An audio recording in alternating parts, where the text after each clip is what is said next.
voilà monsieur le maire bi ñu la bàyyee ñu bàyyi leen nga nuyoo askan wi nga xam ne ñu ngi lay bàyyi xel ci Guédiawaye TV ñu bàyyi leen nga nuyoo. waaw maa ngi nuyu nga xam ne par exemple maa ngi joxoon rendez-vous tey à 16h pour des informations yu bëgg je pense ne ñun dañu dellu si te mu nekk loo xam ne lu ma sawar la parce que autorité locale information bu ñu bëgg ci moom rek dañu ko war a am. moo tax bu ñu ma téléphoné jox ma rendez-vous ci li nga xam ne moo lañu bëgg a xam surtout ñu ndox ak leneen donc ma sawar ci aussi rafetlu aussi seen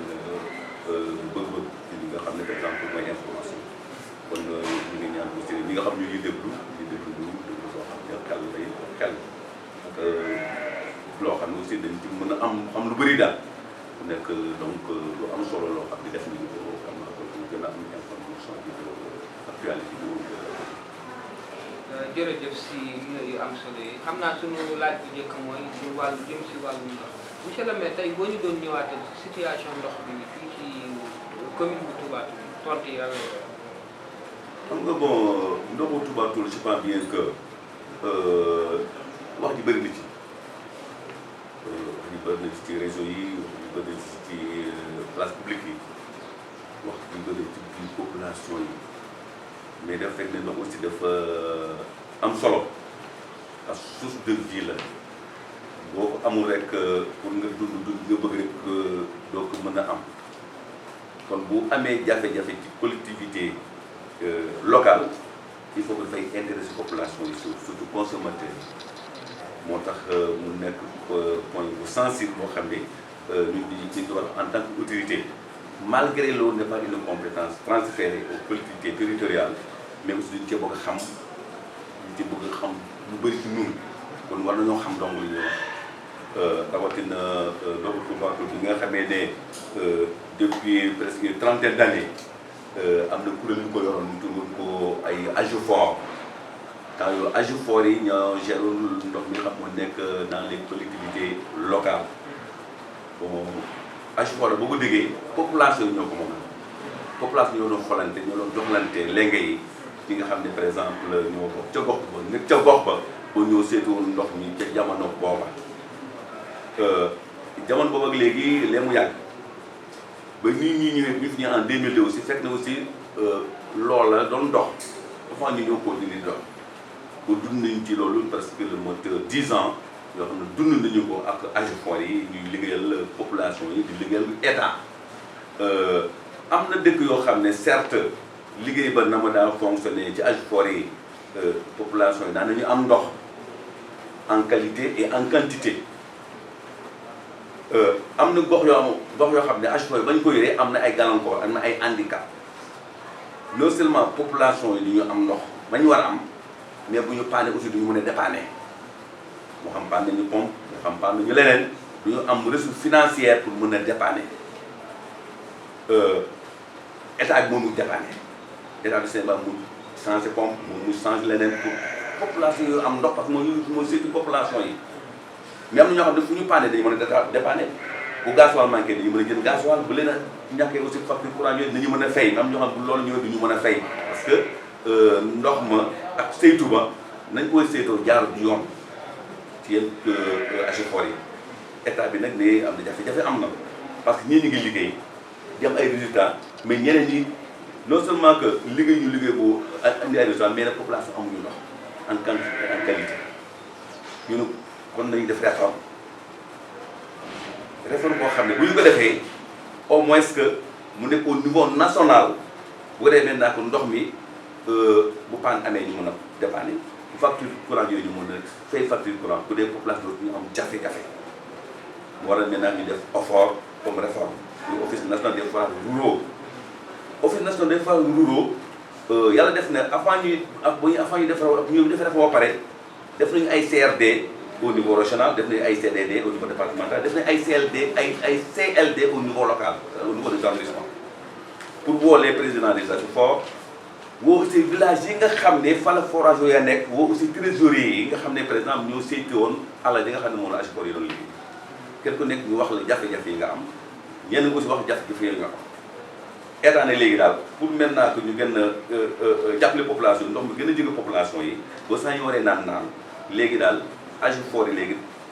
yoratuñu kuréel yi mais OFOR moo yor kuréel gi léegi. OFOR mu nekk bu yore kuréel gi aussi dafa wax ne man doo mën a dem ci terrain bi lu tax mën a dem ci terrain bi parce que jot ga may am du mën dem ci terrain bi du xool ndox mi fu mu toll ak ni nga xam ne aussi mën na du demee du ma mën a am mais dina ut opérateur yoo xam ne ñoo may saytul loolu mooy foofu nga dégg ñu naaw ak waa teg fii nga dégg naa yenn opérateurs yi au niveau national Toubatoul nag dafa nekk cas particulier ci forage yi nga xam ne ñoo doon fonctionné te AGEFOR yi saytu woon ko Toubatoul nekk gën a am jafe-jafe ndox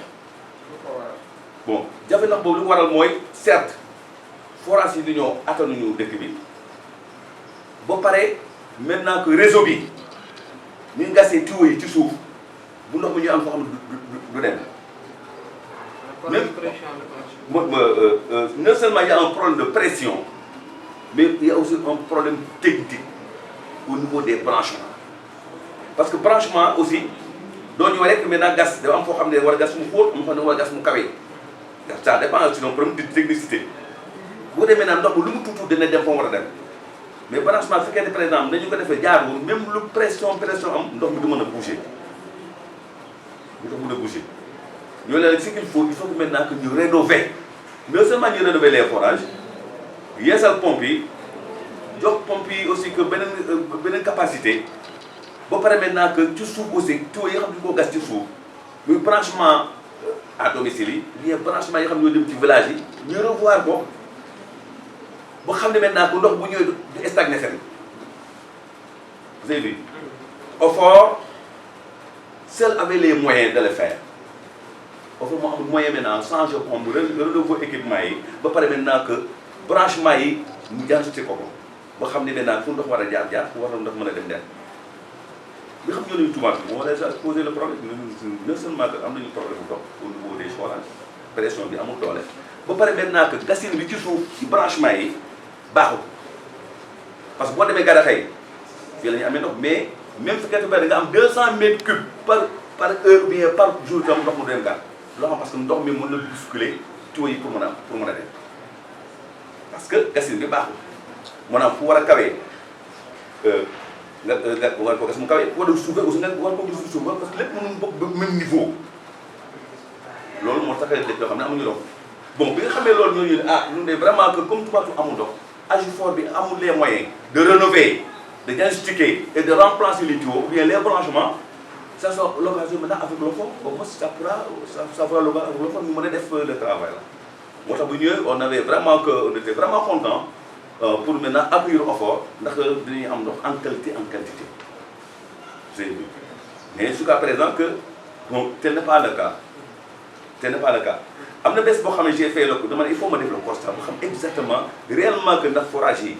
ñoo am jafe-jafe ou bien gasine bi moo am jafe-jafe may seeti forage yi 3 jours parce que boobu yëpp a ngi bii rek mooy marché courant bi Mame Mbaye Diouf yore mais El Mazar F1 bi F2 bi day marché gasoil lay consommé Carfas aussi gasoil lay consommé ñu nag laa jël 3 forages yëpp pendant 3 jours ma xam ndax maintenant que tuyaux yi ñoo mënu jàll ndox bi ou bien ban problème kon ku nekk ma lay jox gasoil pendant 3 jours chaque guddi rek dinaa woote kat ndax ndox mi yegsi na ma woote mbéy ndax ndox mi yegsi na des fois ma woote dudul pour xam ndax exactement ndox mi léegi parce que 3 forages fu ñu fonctionné ci réseau non bu fekkee ndax y' a pas un peu de réseau ndox mi fu mu war a yëngu war na fa yegg pendant les 3 jours ma woote mbéy ñu ndox mi ñëwul ma woote gàtt ñu ndox mi ñëwul ma woote dudul ñu ndox mi ñëwul il y a un problème ñetti forage di daw ci benn réseau te am na ñoo xam mun ñoo am ndox il y a un problème bon quand je suis allé à l'OFOR pour le problème de l'eau de Toubatoul bu mel ne il y a un problème c'est très à Toubatoul ndox mi quel que soit maintenant que la capacité ou bien la pression ndox mu du dem ci réseau bi parce que gas bi ñu gas ci tuyaux yi ñoo baaxul parce que ñetti forage bu ñuy daw ci ab réseau war naa yëg dudul war naa yëg mbéjéeg yi war naa yëg Gadaxay nous avons fait le constat mais ndox mënu dem kon il faut que réseau bi souvent ñu bàyyi ko fële teg ko fële dara benn réseau bu ko demee naan ndox mi dina dem loolu rek moo tax Touba war na am. gisee ma ne ñu offre bu ñëwee moo ko am moyen pour def loolu parce que Aliou Fodé am woon moyen def loolu parce que am ñu xaalis te ñoom seen ñun suñu compétence en tant que commune lu xëy na peut-être mën nañu def adduction d'eau def nii mais nag la gestion financière de l'eau ñun accédé wuñ ci. vous avez vu bi nga xam ne loolu am ne bon man de toute façon que nous n'avons pas le droit de refuser cette réforme parce que comme réforme maintenant que pour jox population yu ndax la te population aussi pour ñu am ndox il faut mu am moyen financier loolu aussi l'état xel léegi kon ñun ñi nga xam ne par exemple ñoo la offre war a jëkk a liggéeyal boo dee seen problème ndox ñun ci la ñu bokk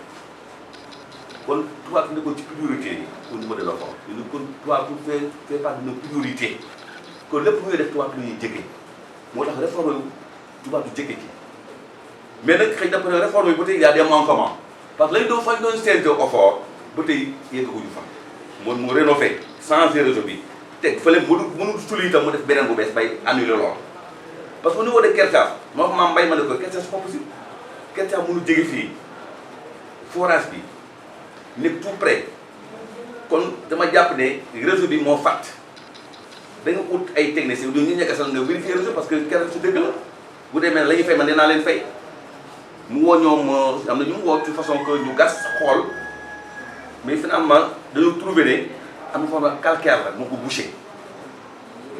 ba ñu ko dindee presque santaane na parce que mu mën ne daal li ñu doon seetlu gis nañu ko calcaire daal ba ñu génnee calcaire fa ñu doon diagnostiqué daal ba ñu ne calcaire la fees mais ba ñu ko dindee vraiment que réseau bi commencé wax na am ndox man que partout na c'est comme ça partout c'est comme ça parce que loolu lañu war a topp réseau par réseau topp dëkk yëpp maintenant xool calcaire bi fan la fàtt bu ñu ko defoon c'est zéro ñu perdre notre temps même bu ñu defoon tant de forage daal mu dal ci même réseau on aura le même problème mooy posé wu. bon léegi au fond ñu ngi ci situation pour le cas de Touba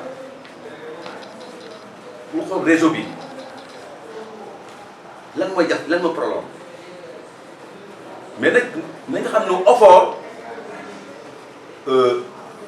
ñi nga xam ne par exemple xamuñu la présence de Aquatec de changer Aquatec effort dafa bëgg a liggéey dafa war a liggéey bu mu baax ba lépp sotti mun na teel ma sama yëf mais am na ñoo xam ne def nañu ne Aquatec moo war a changer moo war a def li moo war a def lii mais nag Aquatec aussi am na obligation no effort Toubatoouta pour mu baax bu ñu defee diagnostic bi Toubatoouta pour mu baax il faut ñu changer tuyau yi il faut ñu changer pompe sangam il faut ñu def li nga def lii bu ko defee maintenant que effort mooy def loola soit moo ut technicien ou bien mu wax Aquatec mu ut ay techniciens yu ko defal loola mais Aquatec ne donna aucun sou effort mooy def lépp ba lépp normal moo nag lépp normal na change nañu réseau change nañu ay pompe équipé nañu équipement yu bees léegi nag yoral ñu toppal ñu bu demee nag Aquatec toppal liggéey Aquatec topp nag def suivi bi ba pare nag def di la gestion financière mu yoral leen ko mu yoral leen la gestion financière moo yor suivi des équipements ba pare yor la gestion financière dégg waaw loolu mooy la différence entre Aquatec ak effort Aquatec mooy defar effort ni finance rien c'est l'Aquatec qui mooy rénover mooy financer mooy def lépp ba pare nag Aquatec il fait le suivi des équipements de l'effort parce que effort moom lépp et aussi gère la gestion financière à la place de l'effort c'est ça. moo tax bu mu ñëwee ñun vraiment on l'avait appuyé à bras ouverts parce qu'on se dit que comme Aliou Fodé n'ont pas les moyens de rénover, d'équiper, de changer, il faut monter cesse. Parce que l'offre c'est l'État. C'est dire. Quand maintenant que les gens qui font que nous avons des moyens financiers, nous sommes en tant que nous avons des moyens financiers, c'est l'État maintenant qui va faire. Nous il faut qu'on laisse l'État faire. Mais jusqu'à présent, son objectif atteindre le groupe en eau. looloo tax maintenant que avant-hier léeg-léeg ma demee ci OFOR ma ne nous avons un problème non seulement qu'on est en train de couper les populations mais nous n'avons pas d'eau et on est en train de couper les populations te fekk amuñu ndox les gens n'ont pas le courage de payer les factures. C'est un problème compliqué. Eux, ils m'ont dit que le projet c'est notre projet. Opérateur bi ñoo koy liggéeyloo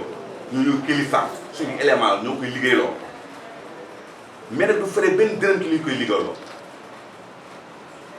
ñun ñooy def lépp bàyyi ko mu liggéeyal mais nag jusqu'à présent la réforme dafa am ay retard financier. Il y a un problème de finance la réforme. C'est la Banque mondiale qui doit financer cette réforme, mais jusqu'à présent il y a des lenteurs administratives sur les appels d'offres. Des entreprises maintenant yi nga xam ñoo war a liggéey pour maintenant que ndox mu war a am emploi wala ñu war a changer ko tout ça ce sont les appels d'offres qui sont en retard. Mais d'ici 2 mois lépp dina normal mais nañu jàpp ne situation bi am c'est pas posé par l'Aquatech, c'est une situation qui émane de l'OFOR parce que l'OFOR qui doit financer moo war a def lépp à la place d'Aquatech.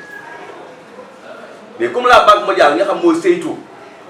réforme bi fañ ko doon saytu ba tey defagu ko il faut mu am ay lenteurs administratives loolu moo tax ba tey jusqu'à présent que au niveau de toutes les collectivités locales lañ war a def ci ndox mi ba di am ndox en quantité en qualité heure bu la soo amagul mais nag c'est débloqué. Touba bu ñu ko gagné def nañu appel d'offres ñu ko gagné non seulement que ils vont rénover les réseaux mais ils vont implanter aussi un autre forage. Ils vont implanter un troisième forage. Pour dire au moins que je pense bien que lui donc c'est obligé de tout ça sera atteint le lundi passé. La même équipe déplacée à Dakar ñu dajee ci sous-préfet waxtaan fa pour préparer une réunion dans la semaine prochaine pour au moins informer les populations devant les autorités pour ñu xam exactement que situation bi du ko indi au moins que nañu mën a soulager ñu waxal seen bopp li nga xam ne fu la ñu toll ak li nga xam ne mu indi handicap. Hier bon nous les attendons, on va préparer la réunion avec les populations ñi nga xam ne par exemple war nañu mën a fekkee ndaje bi ñu déglu leen ñu waxal seen bopp lan mooy jafe-jafe ak lan moo koy remédier loolu ndox mi mais ndox mi ñun situation bi duñu ko dund parce que dañu fay ñu dund ak moom depuis 2002 avant 2002 sax dund nañu ak jafe-jafe ndox mais nag jafe-jafe boobu nag dem nañu ba collectivité bi amul les moyens financiers pour éradiquer les problèmes. Seul maintenant que cette réforme maintenant que moom mën a am compétence ak les moyens financiers bi nga xam ne moo ñu mën a permettre ñu am ndox en qualité en quantité bu la soob waxtu bu la neex. Sénégal turu Aquatech daal la ñuy bañ a dégg tey lan moo waral loolu parce que ba fi OFOR nekk coow di bari mais Aquatech dafa ñëw daal ñoom Aquatech daal bëgguñu ko dégg. C'est-à-dire que bon xam nga problème bi wax naa que devant OFOR man musuma dem direction Aquatech lu tax musuma fa dem dama jàpp ne OFOR mi nga xam ne mooy kilifay Aquatech lu mën a amee ci xam-xam foofu la ngay amee ñii mën nañu wax loo xam ne du dégg maa loo xam ne du na war a mën a doone mais avec l'OFOR nag il faut qu'ils nous disent la vérité moi à chaque fois je me déplace dem vers Aquatech vers OFOR questionnaire laaj lañ ñu wax ba li nga xam ne mooy jafe-jafe bon parce que xam nga dafa am loo xam ne il faut que place yoo xam ko man bu ma nekkee un grand commerçant bien un opérateur économique defar sama boutique jox ko quelqu'un mu saytul ma ko am sañ-sañ te ka nga xam mu la jox sama boutique pour am sañ-sañ nga ñëw ci ka nga xam ne ma la jox sama boutique da nga fi jógee te doom na ci ka nga xam ne moo ko jox des fois kooku da lay défendre rek parce que nga xam ne mënoo ko jëlee muy problème Aquatec et les populations ñoom xam nañu ne contrat bi ñu signé ak offre dong moo leen fa mën a jël ñoo xam nañu loolu. c'est parce que c'est un problème de contrat kon ka fa mën a jëlee nag ci kaw ngay dem mooy offre moo tax may dem ci kaw du ma dem ci Aquatec parce que amoon na problème bu lu ma leen wax dinañ di tooñ. est-ce que mën nga ñu andiwaatal leeral ci loolu. non c'est-à-dire que man je n'ai pas eu l'information de cette marche je n'ai pas eu l'information xam nga ko marche bu am te amul ñu koy def informé la doo mën a dem di leen xaar ko waxtu la ñu koy defee te aussi jour ba ñu ko def aussi c'est un jour férié on ne peut pas exiger quelqu'un d'être dans son bureau parce que mën naa ne jour férié la mais c'est un jour de travail nga xam ne il doit être à la mairie mu ne wax ne sax mooy ñëw on n'a pas trouvé le maire mais c'est un jour férié les travailleurs ne travaillent pas les jours fériés les collectivités on les ferme on ferme les bureaux à condition que tu informes l'autorité ne que nous avons une marche à faire tel jour et telle heure nous vous invitons ñu fekk la foofu parce que moi l'autorité mën naa jox de toute façon il n'y a pas de problème maa ngi si férié mais je vous attendrai mais bon non seulement on n'est pas informé mais aussi xamuñu exactement que marche bi naka lay demee ak fu ñu commencé ak fan lay terminer bon bu ñu paree doon ñu bàyyi benn mémorandum bàyyi ko fii avant je ne sais pas am lañ loo envoyé ici bon bu ñu paree mais jël nga mémorandum mais bien sûr j'ai pris le parce que laa ko fekk ñu bàyyi ko fii ma lire ko bon wax seen bëgg-bëgg nii ma ko jox aussi nañu ko jox le sous-préfet je ne sais pas tout ça là bon pour aussi que wax seen bëgg-bëgg mais mémorandum mooy da ngay wax li nga bëgg autorité aussi la nga xam ne moom nga bëgg mu xam fa muy koy tawatee mais la ñu bëgg ak la ñuy wax seul ci offre lañ ko mën a am bu ñu ko am ci Aquatec parce que Aquatec dafa signante contrat ak offre donc war naa leen liggéeyal pendant X années liggéey bu ñu sax nag nii lay demee ñu signante ko ci ay contrat moom boo dee bu koy résilier am na procédure de résiliation da ngay dem tribunal def nii ba xam ne maintenant le cahier de charge kenn am bu ko respecté wu seen côté ñu door a seet naka la ñu koy attee résiliation da am loolu si diggante la ak offre loolu li moo def puisque le offre xam nga ne ko Aquatec on ne joue pas le jeu ba lay am mais aujourd'hui c'est très difficile ñu naan Aquatec dem jóge affaire dama jóge il faut aller vers le directeur et ses collaborateurs ngeen toog question bu ngeen bëgg ngeen poser leen ko pour ngeen gën a xam lan moo réforme bi lan moo lié Aquatec ak offre ñu ngi may dégg am ñoo xam ñu ngi xam ne li mu wax naa leen ba j'ai entendu pendant 1 mois dégg mu gisuma ñu daje jox ma ñetti nit ñoo xam ne day mettre la ba tey pour ñu gën a xam pour ñu jàng parce que am loo xam ne boo ci dee lutter na nga xam lu bëri boo xam booy lutter di nga xam fan ngay jaar Aquatec benn la mos a dem ci ñoom mais la ba nga xamee dem naa ci offre laa xam ñii leen lié ñii seen compétence fu mu yem ñii seen compétence fu mu yem foofu laa ko xam mais boobu loolu du ma xam compétence su Aquatec lan la fan la commencé ak fu mu yem mais fii nag xam naa compétence Aquatec lan la compétence ko xam naa la parce que dama def ci ñoom toog li directeur toog tous ces collaborateurs ces conseils techniques tout kenn ko ñu ko wax ma posé les questions ñu tomb wax naa leen ne les populations de Toubatoul n'ont pas refusé de payer les factures d'eau. C'est-à-dire que les problèmes n'ont pas d'eau. C'est ça. N'ont pas d'eau. Man, nekk naa consommateur am branchement individuel chez moi ma bëggee sangu ma bëggee fóot ma bëggee root pour sama jur naan nañu ko bëggee ci heure bu mu mën doon bu ñu ko bëggee je pense que kenn du toog na du ma fay ñëppay fay kenn du leen ko wax mais loolu moo amagul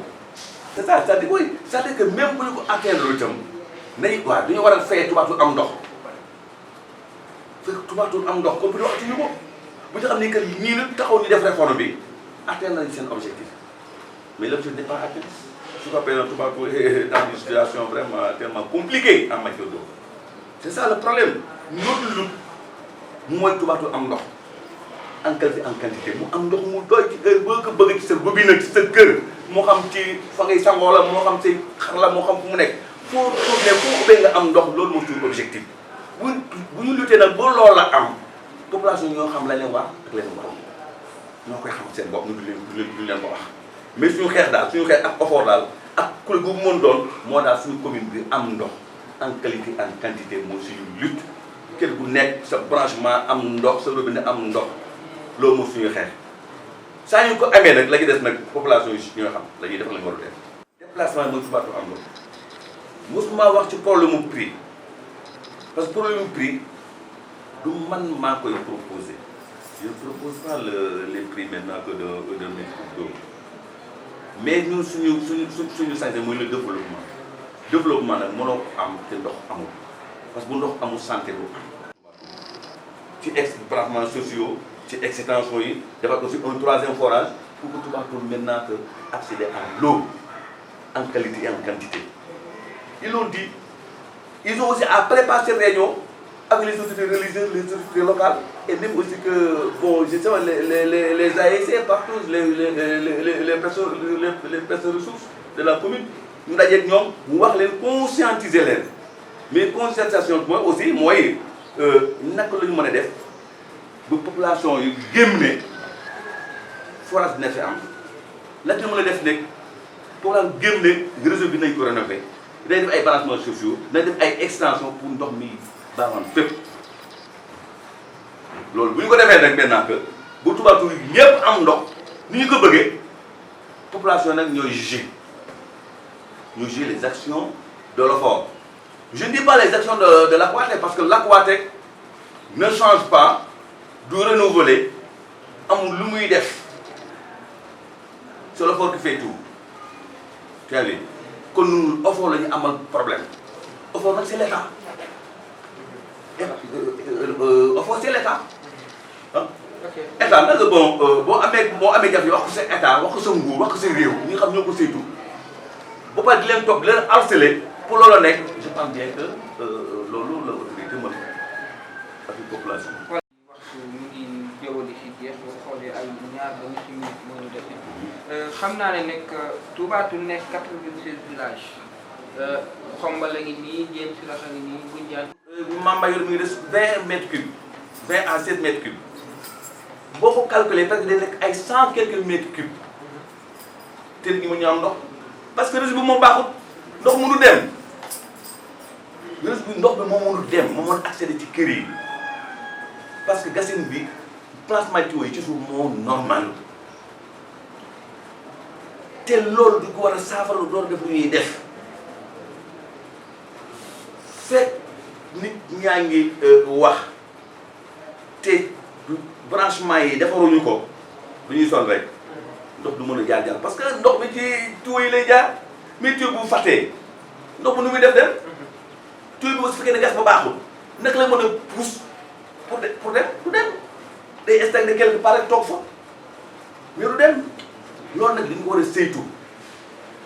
bu ñu ko saytoo nag ba pare fépp fu ñu dem xam ne tuyau bi fàtte ne fii ñu fàttali ko foo xam ne dem nañu gis nañ ko gasee baaxul defal ko mais man dama wax effort ne man boo soo bëgg loolu ñu ko teg ci suuf bàyyi ko ci suuf dafa yeneen réseau yooyu ci suuf ñu bàyyi ko fa dafa beneen réseau boo xam mu bees lay doon bu ko dee maintenant technicité ba muy àndal ak accompagnement ba muy àndal si ba muy àndal tax maintenant fu ndox amul dañuy xam ne kat di fii fu ndox amul ñu reposer y a un problème de forage mais lu ñu mën def avec ces 3 forages là bu ñu nee daaw 24 sur 24 chaque jour itam te defuñ suuf bi itam du dem parce que 3 forages bi fonctionné si gàddu mënu am ndox mbaa dund mbaa ci la bul te ay daaroo fay ay comment dire ay béy. situation bi ñun en tant qu'autorité locale ñu ngi ciy dox di ci wax naa OFOR devant le bureau du sous-préfet hier donc dafa am ñoo xam ne yéen ñi nga xam ne yooyu réforme yi yooyu nekk les techniciens parce que s'il y a les directeurs de l'OFOR s'il y a aussi que le directeur de l'exploitation et le directeur financier de l'OFOR ñëpp ñëw dans le bureau du sous-préfet ma teew fa ñeneen teew fa je pense que lépp lu war a tudd lu war a am kenn enfance war na fa jiitu mais pour donner les populations une bonne information une excellente information ils ont décidé de venir à Touba Toul. Ils vont préparer la réunion dans la semaine prochaine pour yéen ak ñeneen ñu bëgg a fekkee bëgg a poser ay questions on a le droit de poser des questions. Mais eux ñi nga xam c'est eux qui gèrent le projet c'est eux qui gèrent la réforme bu ñu waxee nañ leen déglu dina jàngati ñoom dina jàng ci ñoom lu bëri te ils le feront. Ils verront le marabout waxtaan ak moom ci réunion bi boo laaj sax marabout bu ñëw itam te ñëw itam yëbal ñi nga xam ne mën nañu teew si les imams bon les associations les structures de jeunes képp mën na ñëw aussi que mais on va ma def maintenant que benn réunion publique nga xam ne képp mën a ñëw da nga mën a ñëw am béréb bu yaatu tous ceux qui veulent poser des questions le feront et sans hésitation sans aucun souci man loolu moo ma gënal bu ko defee nag ku jógee di nga xam loo xam ne xamuloo ko woon. c'est ñëpp aussi Sédhiou nag ñooña ñoo war a def effort pour réaliser la nga xam ne mooy collectivité locale yi population yi bëgg. ak monsieur le maire ñu ngi lay jaajëfal bu baax ñu bàyyi la rek ak kàddu yu mujj yeeg askan wi. xanaa sant ñi nga xam ne par exemple ñoo may déglu ci réseau yi parce que quoi qu'on dise